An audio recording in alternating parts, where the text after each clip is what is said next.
भगवान बुद्ध की जन्मभूमि को मेरा नमन।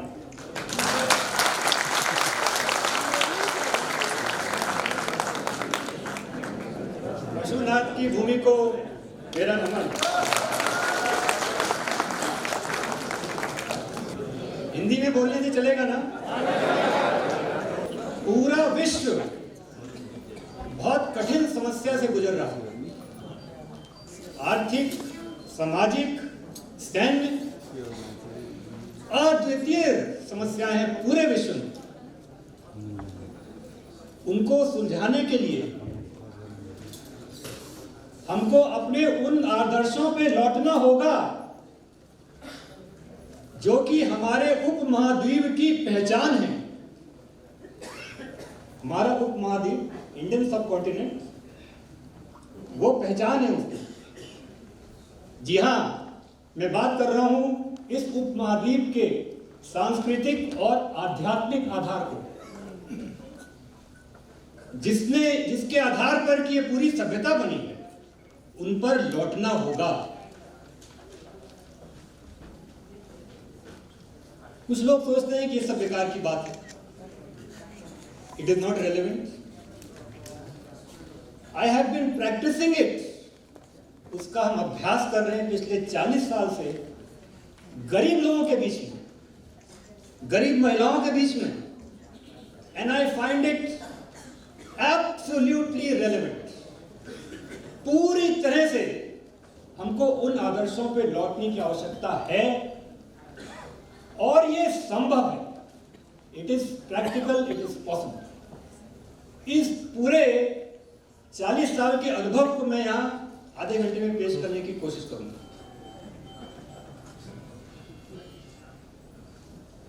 हमारे संस्था का नाम मानवोदय है।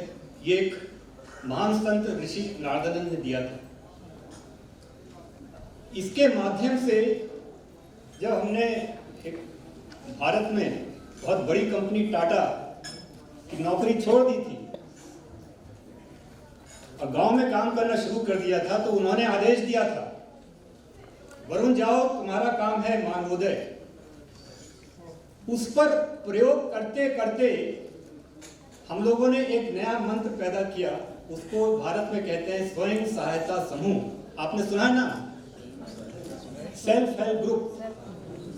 हम लोगों ने जन्म दिया था लखनऊ के पास के गांव से शुरू हुआ था। अब ये पूरे भारत में फैल गया है। आपको मालूम है पूरे भारत में 1 crore self help group, 1 crore.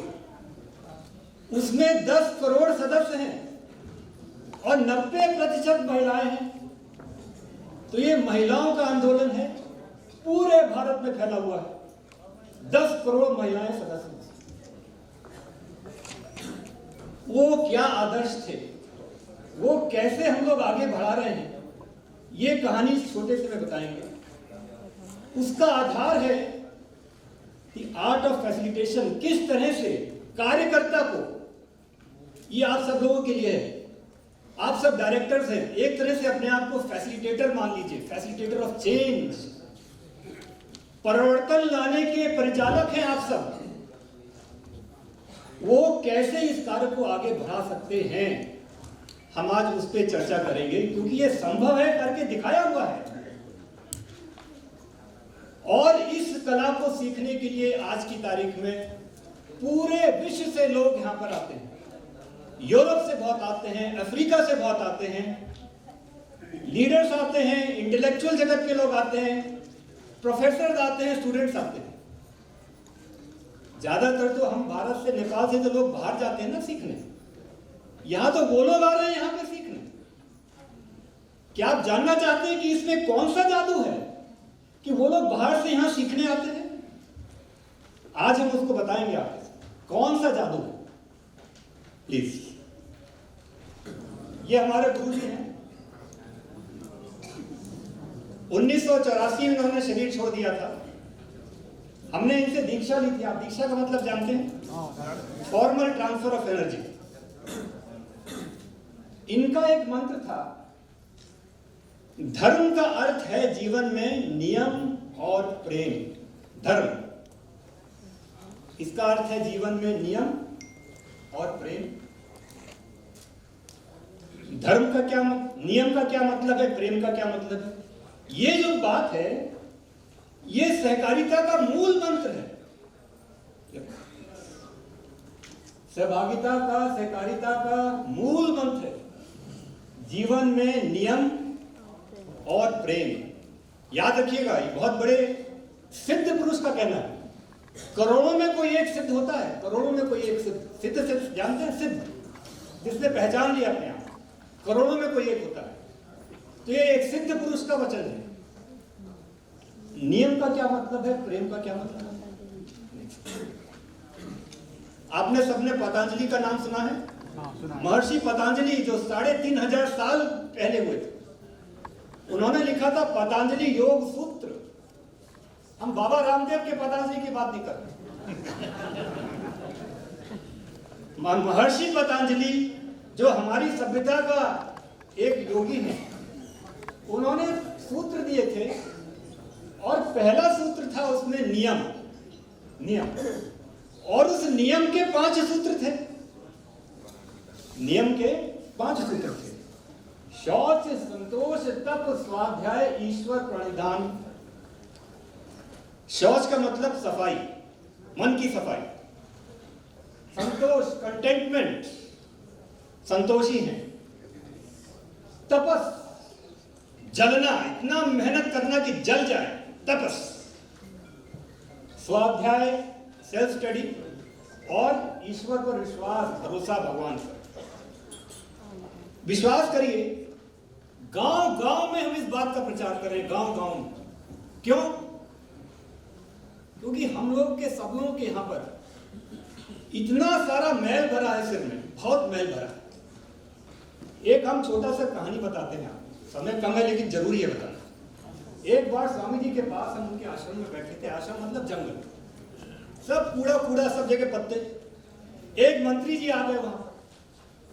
अब मंत्री जी स्वामी जी से बार-बार कहे, हमको आज कुछ सीखना है, आज कुछ सीखने आए। अब वो उन पर ध्यान नहीं देते थे। फिर 15 मिनट बाद उन्होंने कहा, अच्छा कुछ सीखना है। तो उन्होंने कहा, अच्छा देखिए, वहां पर एक अरहर की टहनी होती है। अरहर का टहनी सुना है आपने? तो उन्होंने कहा, वो वहां पे पड़ी थी, उठा लाई। पूरा जंगल था। उन्होंने कहा, इसको साफ कर दीजिए। मंत्री जी क्या करें, महाराज ने बोला है साफ करें। हम लोग डर गए। हमारी उम्र 24 साल की, स्वामी जी 84 साल के थे। हम लोग डर गए। लेकिन क्या लीला है। उन्होंने कहा, वो हमको अभी तक याद है, वो हम आपको बता रहे हैं। उन्होंने कहा कि जब तक इसमें कूड़ा भरा है, कोई नया ज्ञान देने से फायदा ही नहीं है। जब तक कूड़ा साफ नहीं होगा, तब तक कोई दूसरा ज्ञान देने का फायदा नहीं। This is the fact of life. हमारे सबके यहाँ पर कूड़ा भरा है, कूड़ा, शुद्ध कूड़ा। Believe me, you have to believe me, it is कूड़ा भरा है। कहां से आता है कूड़ा? रोज हम जो देखते हैं, सुनते हैं, समाज में देखते हैं, उससे हमको सोचते हैं यही सच्चाई है। सच्चाई उससे परे होती है। उसी को हम सच्चाई मान लेते हैं, उसी हिसाब से अपना व्यवहार करने लगते हैं। तो उसको छांटना जरूरी है। दैट अगर जीवन में प्रगति करना है, उसको कूड़े को हटाना जरूरी है। ऑन अ डेली बेसिस, जैसे रोज नहाते हैं वैसे रोज कूड़ा साफ करना जरूरी है। क्या है ये सफाई? क्लेंजिंग। क्या सफाई है? Biases, prejudices, preconceived notions. समझ रहे हैं? बायसेस मतलब हमको तो यही अच्छा लगता है, ये ठीक नहीं है, वो औरतें ठीक नहीं है, ये ठीक नहीं है। वो दिमाग में भरा हुआ है। घर घर में लोकर जेठानी दौरानी को नहीं मानती है, दौरानी जेठानी को नहीं मानती है, बड़ा भाई छोटा भाई, सब लोगों में कुछ ना कुछ बायसेस भरा है ना। उसको साफ करना।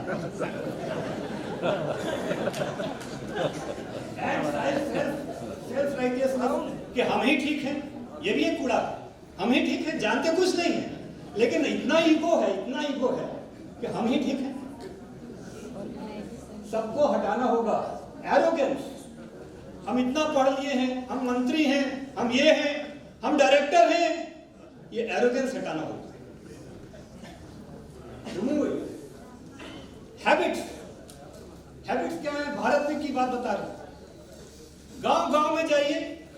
आदमी शाम को आता है ठुमका मार के और बीवी को मारता है।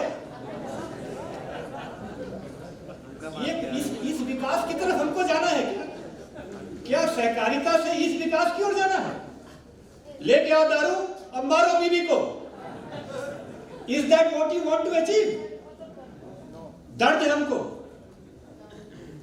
गांव गांव में ये समस्या है, गांव गांव में समस्या, और हम लोग कुछ बोलते नहीं हैं। This has to be clean. जब तक हम यहां से साफ नहीं करेंगे, there is no point in talking about सहकारिता। रोज वहां के बीच में बैठक करना होगा। टेल यू द मेथड पर बात करेंगे। Will talk about methods. Envy, greed, jealousy, urge to dominate, मतलब हर समय दूसरे के ऊपर हम अपना बात लादना चाहते हैं। हर समय, खास तौर से पुरुष और महिला भी अपनी बात लादना चाहते हैं जबरदस्ती। अरे आप पुरुष हो गए तो भगवान हो गए क्या?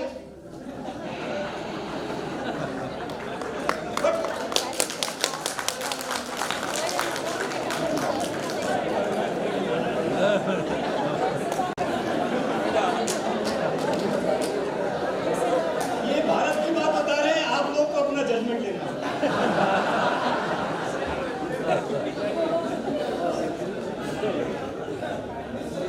यही इसी को कूड़ा बोल रहे हैं, इसी को कूड़ा बोल रहे हैं। इसको डेली बेसिस पर साफ करना है, और इस पे हमने बहुत प्रयोग किए हैं और साफ हो जाता है। बिलीव मी, साफ हो जाता है। हमने सीखा है इसको, और इसी को हम लोग कहते हैं चेतना में ऊर्ध्व गति, कॉन्शियसनेस में ऊर्ध्व गति। यही जीवन का उद्देश्य है, किस तरह से हम अपने कॉन्शियसनेस को, चेतना को ऊपर उठाएं।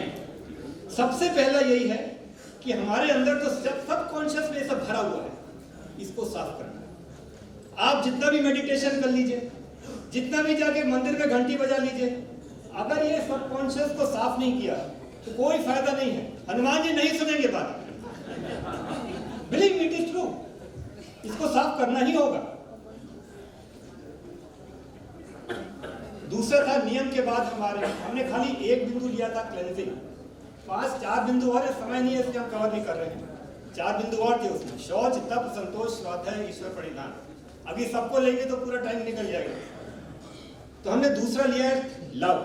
लव का मतलब है फुल लव, पूरा प्रेम। नियम और प्रेम था ना, धर्म का मतलब नियम और प्रेम, जो सहकारिता के लिए जरूरी है।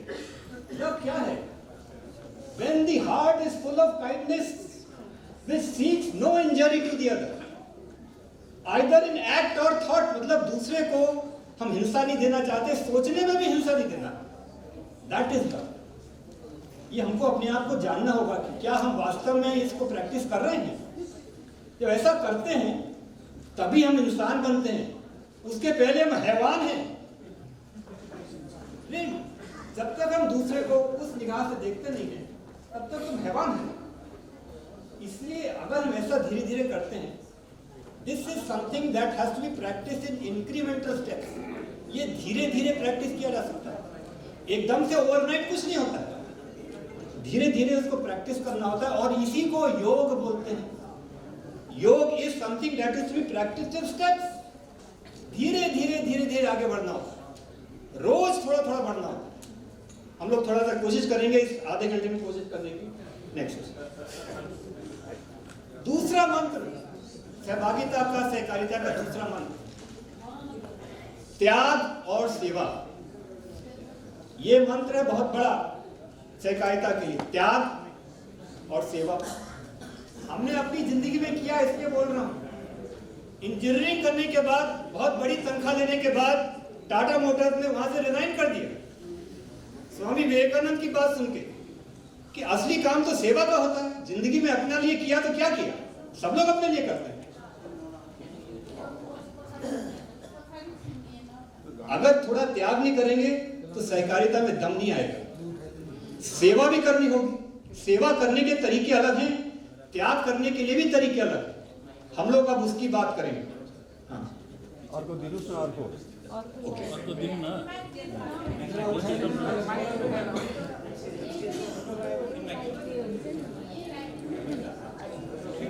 सेवा करने के तरीके बदल गए हैं। So we are now talking of two things, दो चीजों पर बात करेंगे। Systems thinking. सेवा का मतलब आपको जाकर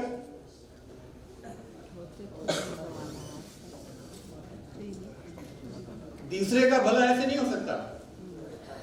व्यवस्था को बनाना है जिससे कि परिवर्तन आए, व्यवस्था में परिवर्तन लाना है, उससे होगी सेवा। त्याग कहां से होगा? यह जानकारी क्यों हम करेंगे त्याग?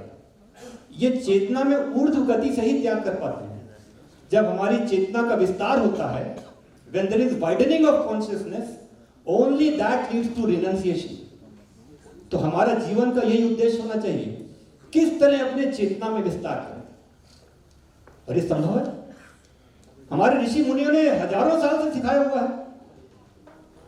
गौर करिए, पिछले 100 साल में पूरा विश्व इकोनॉमिक और मिलिट्री सुपीरियरिटी की तरफ जा रहा था। वर्ल्ड वॉर 1, वर्ल्ड वॉर 2, उसके बाद American domination, British domination, military और इकोनॉमिक सुपीरियरिटी। और भारतीय उपमहाद्वीप एक के बाद एक स्पिरिचुअल जायंट्स पैदा हुए हैं। स्वामी विवेकानंद, श्री अरविंद, महर्षि रमन, एक के बाद एक लाइन बनी है। हम लोग किसी और मट्टी के बने हैं, उस मट्टी को फिर से जानना है। आपका काम है, आपका काम है, आपका काम है। उस मट्टी को फिर से जानिए और उसमें से ऊर्जा पैदा होगी, वही विश्व को दिशा देगा, वही विश्व को दिशा देगा। आप सब इसको कम्युनिटी लेवल पे प्रैक्टिस करना है और हो सकता है। क्या सोचना है? नागानंद जी हमसे पूछा करते थे, हम तो बहुत छोटे से थे, वो कहते थे जीवनीय जीवन के लिए। तो जीवन किसके लिए? लाइवलीहुड, जीवनीय मतलब हम जो कमा रहे हैं जीवन के लिए। तो जीवन से क्यों क्यों जिंदा हो? क्यों जिंदा हो? Is there a purpose? ये हम लोगों को अपने आप से रोज पूछना होगा। आफ्टर ऑल व्हाई, क्यों? समझ रहे बात? और क्या पूछना है? Am I relating to people in a way that contributes to their happiness? क्या हम लोगों के साथ वो रिश्ता बना रहे हैं जिससे कि उनको भी खुशी हो और हमको भी खुशी हो? सोचना होगा। True development is about our growth as a human being. वास्तव जो विकास है वो जीडीपी से नहीं होता है। हमारा अपना जो मानवीय विकास है और हम दूसरों को क्या मानवीय विकास कर पा रहे हैं, क्या दिशा है हमारे जीवन की, उसके बारे में सोचना है। आजकल का युवा, आजकल का साधारण इंसान पूरी तरह से अलग है। एक मोटरसाइकिल दे दो और एक मोबाइल दे दो, बस वो खुश है। Is that life? हमको सोचना होगा, गलत गलत हो रहा है। जीवन के पर उद्देश्य के बारे में हम लोगों को सोचना होगा। ये कैसे करते हैं हम? अब आप मेथड्स पे आ रहे हैं। देखिए, ये गांव की तस्वीर है। एक व्यक्ति को ट्रेनिंग दी जा सकती है कैसे वो समुदाय में इस पर चर्चा करे। उसके मेथड्स हैं, हम लोग उस पर काम करें। 25 साल तक काम किए, उसके मेथड्स को आपको सिखा सकते हैं। उसका एक इंपॉर्टेंट कॉन्सेप्ट है वल्नरेबिलिटी। पहले अपने आप से शुरू करें, अपनी गलतियां बताएं, तब सब लोग अपना अपना कमी बताना शुरू कर देते हैं। You understand? तो ये तरीका है कलेक्टिव रिफ्लेक्शन का। हम कोई भी नया मूल्य किसी पे थोप नहीं सकते, ये सही है ये गलत है, लेकिन हम लोग मिलके रिफ्लेक्शन, चिंतन तो मिलके कर सकते हैं। यही तरीका है। हजारों में हम लोग ने सामूहिक चिंतन किया, हजारों में, हर जगह। सामूहिक चिंतन के कुछ तरीके हैं, हम आपको, आज तो समय नहीं है लेकिन हम सिखा सकते हैं। एक दूसरा और तरीका है जो भारतीय उपमहाद्वीप के लिए बहुत अच्छा है, सामूहिक प्रार्थना। इस पर भी हमने प्रयोग किया था करीब 33 साल पहले। सबसे पहले हमने एक प्रार्थना चुनी जो हिंदू और मुसलमान हर कोई गा सकता है, क्योंकि उसमें शब्द है दाता। इतनी शक्ति हमें देना दाता, ये चुना हमने। और इस समय पूरे उत्तर भारत में हम लोग 20 साल से ट्रेनिंग दे रहे हैं। अब इस प्रार्थना को हर एक मीटिंग के पहले, हर एक समूह में इस प्रार्थना को गाया जाता है। आप में से कोई लोग ये जानते हैं प्रार्थना? कोई भी जानता है? जानते हैं? अभी देखा है। इसका शब्द बहुत सुंदर है। इतनी शक्ति हमें देना दाता, मन का विश्वास कमजोर होना। हम चले नेक रास्ते पे, हमसे भूल कर भी कोई भूल होता। पूरे उत्तर भारत में मीटिंग के पहले ये तो हमने खाली 2 लाइन गाया जाता है। इसके बाद 2 लोग के लिए 2 मिनट के लोग शांत हो जाते हैं, ध्यान करते हैं। क्या होता है मीटिंग में? पॉजिटिव एनर्जी एकदम से आ जाती है। मीटिंग में भगवान उतर के आ जाते हैं और उससे मीटिंग का आउटलुक एकदम बदल जाता है। क्योंकि मीटिंग में जब लोग आते हैं, कोई बीबी से झगड़ा करके आया है, कोई कहीं से लड़ाई करके आया है, वो मीटिंग में भी लड़ाई कर देता है। तो इसलिए मीटिंग को बहुत सीरियसली लेना चाहिए। मीटिंग को ऐसी जगह रखना चाहिए जहां पर कि हम लोग का तरीका हम आपको सिखाएंगे। Very very very very important thing, meeting को कैसे परिचालन किया जाए ये भी सिखाया जाता है। अभी समय नहीं बताने के लिए। तो इस चीजों को हम लोग करीब 25 साल से पूरे विश्व को सिखा रहे हैं, पूरे विश्व की बात कर रहे हैं। इसमें अमेरिका भी आता है, यूरोप के बहुत सारे देश आते हैं, अफ्रीका के बहुत सारे देश आते हैं। सब जगह लोग इस बात को मानते हैं, क्योंकि हम तो मानवीय बात कर रहे हैं, किसी धर्म की बात नहीं कर रहे। तो उससे सिखाने में हमने सब लोगों से राय पूछा कि इसमें आपको क्या अच्छा लगा। तो ज्यादातर लोगों ने इन 8 बातों को बताया है। ये 8 बातें हमने नहीं लिखी हैं। हजारों लोग जो आए हैं प्रशिक्षण के लिए, उन्होंने लास्ट में इन बातों को पेश किया है। और हमने यहां पर अभी समय नहीं बताने का, लेकिन इस आधार पर ये अब एक अंतरराष्ट्रीय अभियान बन चुका है और इसके ये 8 सूत्र हैं। हम इनमें से 2 सूत्र आपको खाली 2 सूत्र लेंगे। अभी रिफ्लेक्शन की बात हमने कही, सामूहिक चिंतन 1 सूत्र तो है, अभी हमने उसके बारे में छोटे में बताया। एक और दूसरा सूत्र बताएंगे आप। एक सूत्र है सेल्फ कंट्रोल, अपने ऊपर नियंत्रण। क्यों? क्योंकि हम लोग अपने ऊपर नियंत्रण नहीं रख पाते हैं। ये एक तरह का जीवन विज्ञान है। आप लोग ने श्री अरविंद का नाम सुना है? पीछे किसी ने सुना है? यहां नेपाल में नहीं जानते लोग ज्यादा। श्री अरविंद और श्री मां पांडिचेरी में बहुत बड़ा आश्रम है। तो श्री मां कहती थी कि अगर सेल्फ कंट्रोल करना है, अपने ऊपर नियंत्रण करना है, you must know why you do this, why you do that. आप क्या काम कर रहे हैं, क्यों कर रहे हैं, आपको पता होना चाहिए। You must know your thoughts, आपके दिमाग में क्या बात आ रही है, क्यों आ रही है, ऐसा क्यों सोच रहे हैं, आपके मन में क्या भाव आ रहा है। इसको कांस्टेंट विजिलेंस, बुद्धिज्म में इसको कहते हैं विजिलेंस। बुद्धिज्म में vigilance, constant vigilance of our thoughts, हर समय हर क्षण विजिलेंस। ये है आधार सेल्फ कंट्रोल का। और अब हम सब लोग इसको प्रैक्टिस कर सकते हैं। इसके लिए कोई बहुत बड़ा महात्मा होने की जरूरत नहीं है। घर घर में थोड़ी बहुत लड़ाई हो गई, अपने आप सोचिए कि हमारे दिमाग में ये क्यों बात आया कि हम अपना बीवी को मारें। मारने से पहले सोच लीजिए। That is self control and it is a part of science of living. Next, conscious relationship.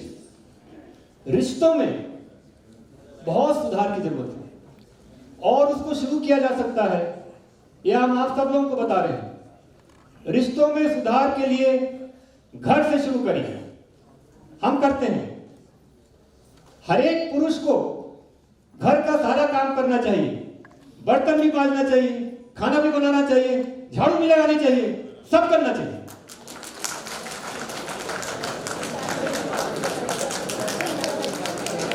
हम रोज करते हैं। इस पे प्रयोग करने के लिए मैं इस समय, मैंने बताया नहीं, मैं IIT दिल्ली में प्रोफेसर हूं। IIT जानते हैं आप लोग? IIT का नाम सुना है? IIT दिल्ली में मैं प्रोफेसर हूं इस वक्त करंटली। और हमने स्टूडेंट्स पे प्रयोग करके देखा कि क्या IIT के स्टूडेंट्स ये बात मानेंगे। लेकिन पूरा बैकग्राउंड के बाद हमने जब उनको असाइनमेंट दिया कि आपको आज सब लोगों को घर में झाड़ू लगाना है, पोछा लगाना है, बर्तन धोना है, खाना बनाना, सब करना है, उन्होंने किया। और एक स्टूडेंट ने ये जवाब दिया हमको अभी की बात है। I learned that household works are not just the responsibility of women, but men equally have to contribute. As a part of the course, I devoted 2 hours of my time cooking, folding clothes, watering, etc. This taught me how happy I can make my parents when I spend time with them. Or from now on, I have decided to spend at least a few hours daily, including myself, in family time. कितने युवा लोग परिवार के साथ समय देते हैं? माँ बाप की आजकल तो इज्जत ही नहीं करते हैं। हमें इसको वापस लाना है। It is called conscious relationship. पैदा किया जा सकता है। आदमियों को घर में काम करना होगा, उससे शुरू हो जाएगा। कल से घर में अपना रोटी बनाइए, बर्तन धोइए, धीरे धीरे एक पैदा शुरू, धीरे धीरे, नॉट एक।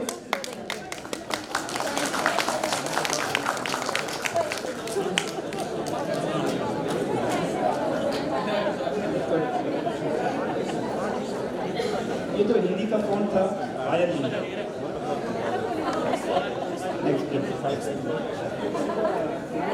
अब हम आज की सामाजिक परिस्थिति पे जा रहे हैं, क्योंकि ये बातें सब अपनी जगह ठीक हैं, लेकिन गांव के स्तर पर क्या स्थिति है? सब बड़े लोग हैं, छोटे लोग, सामंतवाद बड़ा छोटे को हर समय दबाते हैं। वरुण जी घबराइए नहीं, वरुण जी का 10 मिनट प्लस किया हुआ है। हमारे सारे साथियों का विमान बम्बई जी, आपका टाइम 10 मिनट प्लस हो। धन्यवाद धन्यवाद। अभी तो शुरू हुआ है।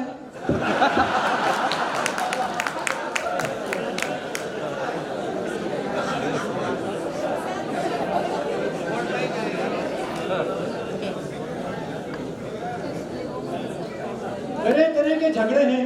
एक गांव का मतलब एक तरह के लोग नहीं, मल्टीपल कॉन्फ्लिक्ट, सब ग्रीड पे आधारित है, सेल्फ इंटरेस्ट। हर एक आदमी अपने लिए चाहता है, हमारे लिए क्या हो।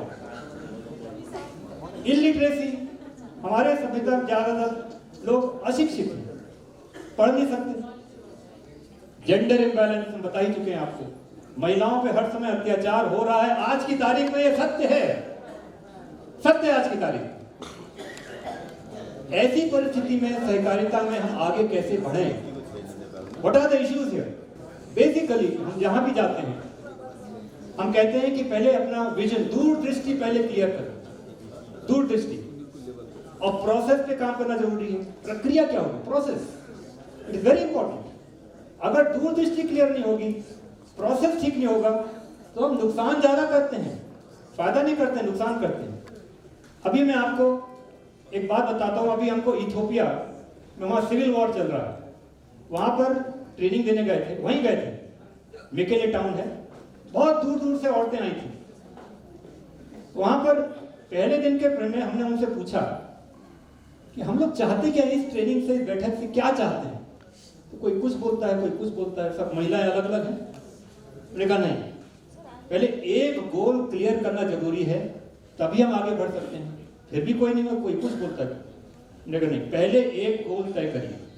पूरा दिन चला गया, भारत से इथियोपिया इतनी दूर गए थे। रात में उनको काम दे दिया, होमवर्क, आप लोग सब लोग खूब लड़ाई लड़िए, बट कल हमको एक आइडिया चाहिए, सिंगल पर्पस। अगले दिन सिंगल पर्पस क्लियरली आता। आप लोग सोच सकते हैं क्या हो सकता है? इथियोपियन वुमेन वेरी स्ट्रॉन्ग, सबसे क्लियर आइडिया ये आया, साहब हमारी जिंदगी तो गुजर गई, हमारे बच्चों की जिंदगी ठीक होना चाहिए, उसके लिए हम जान देने को तैयार। सिंगल पर्पस, विजन क्लैरिटी जरूरी है। आप अपने कोऑपरेटिव मूवमेंट में, अपने गांव में विजन पर चर्चा करिए, खूब चर्चा करिए। We call it collective vision. सामूहिक, हमारी सोच एक है, उसकी सोच दूसरी है, उस सोच में मिलान होना चाहिए, तभी हम आगे ठीक से पढ़ सकते हैं। Collective visioning. प्रोसेस पर अभी हम बात और करेंगे। प्रोसेस के लिए सबसे पहले अपना दिमाग ठीक करना जरूरी है। हमारा दिमाग खराब है। क्यों खराब है? क्योंकि हम लोग अपने आप को मैनेजर समझते हैं, डायरेक्टर समझते हैं। डायरेक्टर से हटके हमको फैसिलिटेटर बनना है, दूसरों को आगे बढ़ाना है, तो वो सोच अलग होती है। हम इस समय ज्यादातर देखिए क्या होता है, भारत में नहीं सब जगह होता है, हम लोग तरह तरह की बातों से प्रभावित होते हैं, पॉलिटिक्स से प्रभावित होते हैं, और सोचते हैं कि वो हो जाए तो हम डायरेक्टर बन जाएंगे। इतना गंदगी हो गई है, सामाजिक काम बहुत गंदा हो गया है। उससे हटने के लिए हम लोगों को फैसिलिटेटर बनना होगा। किस तरह से हम बात को ऐसे ले जाएं कि सबसे ज्यादा लोगों को फायदा हो। तो बिकमिंग ए फैसिलिटेटर, ये हमारी सोच में फर्क आना जरूरी है। इसके लिए ट्रेनिंग दी जाती है और होता है ऐसा। It is not something very ideal, बहुत आदर्श की बात नहीं है। सामूहिक चिंतन से इसको किया जा सकता है। रेस्पेक्ट फॉर लोकल नॉलेज, कई बार हम सोचते हैं अरे गरीब आदमी, उसको क्या मालूम, उसको बहुत मालूम, उसको हम कम से कम इज्जत देना तो शुरू करें, उससे हम एक्चुअली सीख सकते हैं। हमारे पास कई बार नौजवान स्टूडेंट्स आते हैं, साइकोलॉजी कर लिया, कोई सोशियोलॉजी कर लिया, एमए पीएचडी, जब हम गांव भेजते तो डर जाते हैं, साहब उससे कैसे बात करेंगे। जब आप वहां जाएंगे सीखने के लिए तो डर खत्म, हम तो सीखने के लिए जा रहे हैं। तो हर समय सीखने का एटीट्यूड रखना चाहिए। उसके लिए हर समय सुनना पड़ेगा। जितने भी आप देखते हैं महान लोग गांव जाते तो भाषण देना शुरू कर देते, हमको सुनने की आदत होनी चाहिए। सुनिए, that is the crux of life. जिंदगी के बारे में जानते हैं जब सुनना होगा। This is also an art. उसके लिए हम्बल बनना होगा, बहुत ही नम्र बनना होगा। हम लोग अपने आप को स्मार्ट बनाते हैं, स्मार्ट बनाने के लिए उल्टा हमको नम्र बनना होगा, तभी हम फैसिलिटेटर हो सकते हैं। नम्र का मतलब जानते हैं, एकदम शांत, दूसरे की बात सुनना चाहते हैं। स्मार्ट नहीं बनना है, नम्र बनना है, हम्बल। स्मार्ट मत बनिए, कोई जरूरी नहीं है स्मार्ट, हम्बल बनना है। बीइंग ह्यूमन, इसकी जब हम ट्रेनिंग देते हैं, हमारे यहाँ विश्वास करिए बड़े बड़े सरकारी अधिकारी भी आते हैं, एडमिनिस्ट्रेटिव ऑफिसर्स कंट्री, और फिर बाद में बात कहते हैं। देखिए एक ने कहा, एक बहुत सीनियर ऑफिसर था गांव का, I now feel that the bureaucratic quality in me was wrong, as we are associated with development administration we have to abandon this evil. Bureaucratic quality जानते हैं ना, ब्यूरोक्रेसी। अरे कल आना, आज टाइम नहीं है। ब्यूरोक्रेसी हर जगह पूरे दुनिया में ऐसे ही होता है, ऑल ओवर द वर्ल्ड। तो उस ब्यूरोक्रेटिक क्वालिटी को वो बोलता है कि दिस वाज रॉन्ग, ये गलत है। लोग आ रहे हैं तो हमको कम से कम उनके साथ बात करना चाहिए। एनीवे, तो दिस इज द प्रोसेस। इसके लिए अगर हमें लोगों के बीच में जाके उनको एम्पावर करना है तो सबसे पहले अपना सोच में बदलाव लाना पड़ेगा। आप सबको, सभी लोग जो डायरेक्टर्स हैं, आपके साथ हजारों लोग जुड़े हुए हैं, आपको अपनी सोच में बदलाव लाना पड़ेगा। कैसे हम वहां पर एकदम हम्बल सर्वेंट की तरह जाएं, किसी राजनीति के आधार पर ना जाएं। राजनीति में पढ़ने से सब गड़बड़ हो जाता है, कोई वहां पर है, कोई वहां पर है, कोई कुछ बोल दिया, कोई कुछ बोलते, हमारा दिमाग खराब हो गया। दिमाग खराब करके पब्लिक में काम करेंगे तो कैसे होगा। क्लेंसिंग, शुरू में पहले तो शौच कर दीजिए, साफ कर दीजिए, और तब उनके बीच में जाएंगे हम्बल बन के, तो आप देखेंगे क्या होता है। जादू होता है, जादू। That is what connects you to people. वो जो संपर्क होता है, believe me, it is nothing short of a miracle. अगर हम शुद्ध मन से लोगों से संपर्क करते हैं तो जादू की तरह संपर्क होता है। जादू करके देखिए। हम तो जब भी गांव में महिलाओं के बीच में जब भी आते हैं, बिलीव मी, मैं अपने स्टूडेंट्स को सिखाता हूँ, IIT दिल्ली के स्टूडेंट्स को, आप उसके साथ सही तरीके से संवाद शुरू करिए और वो रो देगी, क्योंकि आज तक उसने कभी किसी ने उसकी बात ही नहीं सुनी है, ना उसके पति ने सुनी है, ना उसके बेटे ने सुनी है, ना पड़ोसी ने सुनी है। आप उसके साथ कायदे से बात करिए, तुरंत रो देगी। That is what is life. हमको समझना होगा इस बात को, पहले अपने आप को बदलना होगा। फैसिलिटेशन का गोल क्या है, आखिरकार फिर कैसे करते हैं? गोल क्या है? ये हमारी पत्नी है, उनको आना था लेकिन नहीं आ पाई। डॉक्टर अमला विद्यार्थी हैं, IIT रुड़की की अभी पढ़ी हैं, PhD हैं। इन्होंने भी सब नौकरी छोड़ दी थी, 40 साल से हमारे साथ काम कर रहे हैं, 40 साल हो गए गांव में महिलाओं के बीच में। उनको आना था लेकिन नहीं आ पाए। करना क्या है फैसिलिटेशन से? To build collective capacity for self management. लोग अपना जो प्रबंधन है खुद कर सके। उसके लिए क्या क्या जरूरी है? सामूहिक निर्णय लेने की प्रक्रिया। मिल के लोग निर्णय लेना आसान नहीं है, सामूहिक निर्णय लेना। सब लोग अलग अलग बात करते हैं, तो सामूहिक निर्णय लेने की प्रक्रिया, उसको जन्म देना है। जब तक हम नहीं जन्म दे पाएंगे अपने अपने कोऑपरेटिव में, कैसे काम होगा आगे? सामूहिक का क्या मतलब क्या है? हमारे यहाँ 3000 मेंबर है, मान लीजिए। जो बड़े बड़े लोग हैं, जिनके पास ज्यादा जमीन है, जो वो बोल देते हैं वही पूरा मान जाते हैं सब। लेकिन हम लोगों को सामूहिक निर्णय का मतलब जो पीछे में गरीब औरत बैठी है वो कुछ बोलना चाह रही है, हम उसकी बात ही नहीं सुनना चाह रहे। आप समझ रहे हैं? हमको सामूहिक निर्णय लेने का मतलब सब लोगों का निर्णय साथ लेके चलना है। ये अपने आप में एक आदर्श है। हम लोग जब तक इसको फॉलो नहीं करेंगे, कैसे सहकारिता का आंदोलन आगे बढ़ेगा? नहीं बढ़ सकता। गरीब आदमी तक हम पहुंच नहीं सकते हैं, उसकी सोच तक नहीं पहुंच सकते हैं, क्योंकि वो तो डरते हैं ना। वो सोचते हैं तो बड़े बड़े लोग हैं, नेता लोग हैं, मेंबर बन गए जरूर, लेकिन फिर भी डरते हैं, बोलते नहीं है, चुप रहते हैं। If we have to give them a voice, we have to enable them to come forward and speak their minds. इसकी हम आपको बहुत सारी कहानियां सुना सकते हैं, थाउजेंड्स ऑफ इसकी घर घर की कहानी है। आप इसमें कृपया अपने सहकारिता में इस चीज को अडॉप्ट करिए। किस तरह से हम सब लोगों को एम्पावर करेंगे डिसीजन मेकिंग में पार्टिसिपेट करने के लिए। It is not easy at all, बहुत मुश्किल है, लेकिन फिर भी करना है। नहीं, वापस चलिए। और बहुत सारी चीजें हैं अकाउंट्स में। बिलीव में हम भारत में उसके सदस्य थे। आपका 5 मिनट बाकी है। ठीक ठीक, आज फिनिश। भारत में इंडियन प्लानिंग कमीशन में सदस्य होने के नाते पूरे भारत में हमने समूह को जाके देखा। बिलीव मी, कहने को बहुत अच्छा लगता है। जब हमने देखा accounting system were very poor, हिसाब किताब व्यवस्था ठीक नहीं। आपके यहाँ क्या है हमको नहीं मालूम, लेकिन उसको सुदृढ़ करना जरूरी है, उसको पार्टिसिपेटरी बनाना जरूरी है। हर एक मेंबर को पता होना चाहिए हमारा अकाउंट्स में क्या है। It must be transparent. उनको पता होना चाहिए जो पीछे एकदम आपके कभी कभी आते हैं मीटिंग में, उनको पता होना चाहिए कि हमारे सहकारी की पोजीशन क्या है, अकाउंट की क्या पोजीशन है। ज्यादातर लोगों को नहीं मालूम होती है और गड़बड़ी भी होती है। वो गड़बड़ी ठीक करने की प्रोसेस आपको स्ट्रिक्टली लागू करनी होगी। Audit has to be very strict process. Auditing हमें पहले लोगों को भी सिखाना होगा। तो मैंने ये छोटी छोटी बातें कही हैं। Collective capacity for self regulation. तमाम झगड़े होते हैं गाँव, हर एक सब आपके नहीं होते झगड़े होते हैं, सहकारी तमाम झगड़े होते हैं। तो कैपेसिटी फॉर सेल्फ रेगुलेशन, वो झगड़े आपस में डिबेट कर सकें, इसके लिए कुछ प्रक्रियाएं होती हैं। प्रक्रिया क्या होती है? पेनल्टी लगाने की प्रक्रिया।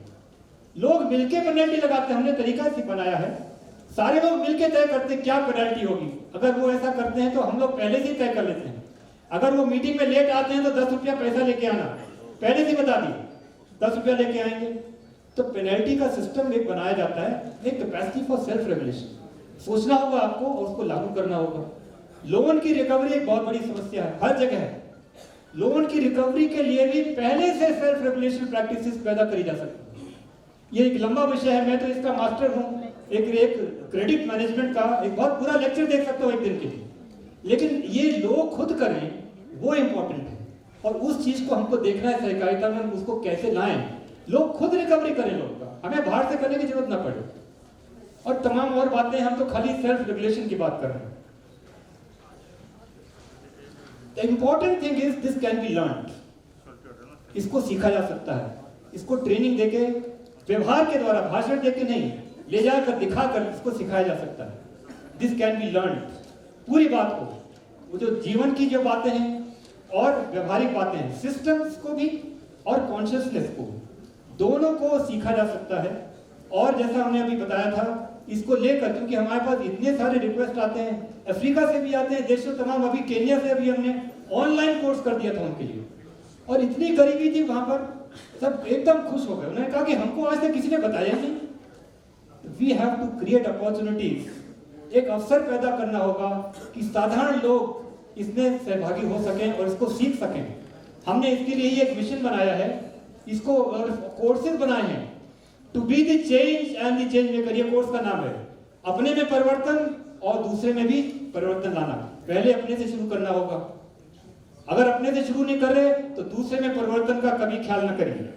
अपने में अहंकार भरा हुआ है और हम चाहते हैं कि दूसरे को हम परिवर्तन ला दें। नियम का आखिरी बिंदु था ईश्वर प्राणिधान। अपने ईगो को हटाना पड़ेगा। जब तक हम सब लोग, बहुत बड़ा यहाँ पर ईगो भरा हुआ है। The first principle of any cooperation is, और श्री अरविंद का ये स्टेटमेंट था, एस्पिरेशन, रिजेक्शन, सरेंडर। गीता में आखिर में क्या कहा है श्री भगवान ने? आखिरी शब्द क्या है भगवान का बताइए? गीता में 18 अध्याय तक चला है। आखिर में जब अर्जुन को फिर भी समझ में नहीं आया, तब भगवान ने क्या कहा? मेरी शरण में आ जाओ, अपना सब छोड़ दो, सरेंडर। जब तक हम सरेंडर नहीं करेंगे, आप प्रगति नहीं कर सकते। You cannot raise in your consciousness. अपने ईगो को धीरे धीरे सरेंडर करना होगा, अदरवाइज वही है, गोल गोल घूमिए, round and round, round and round.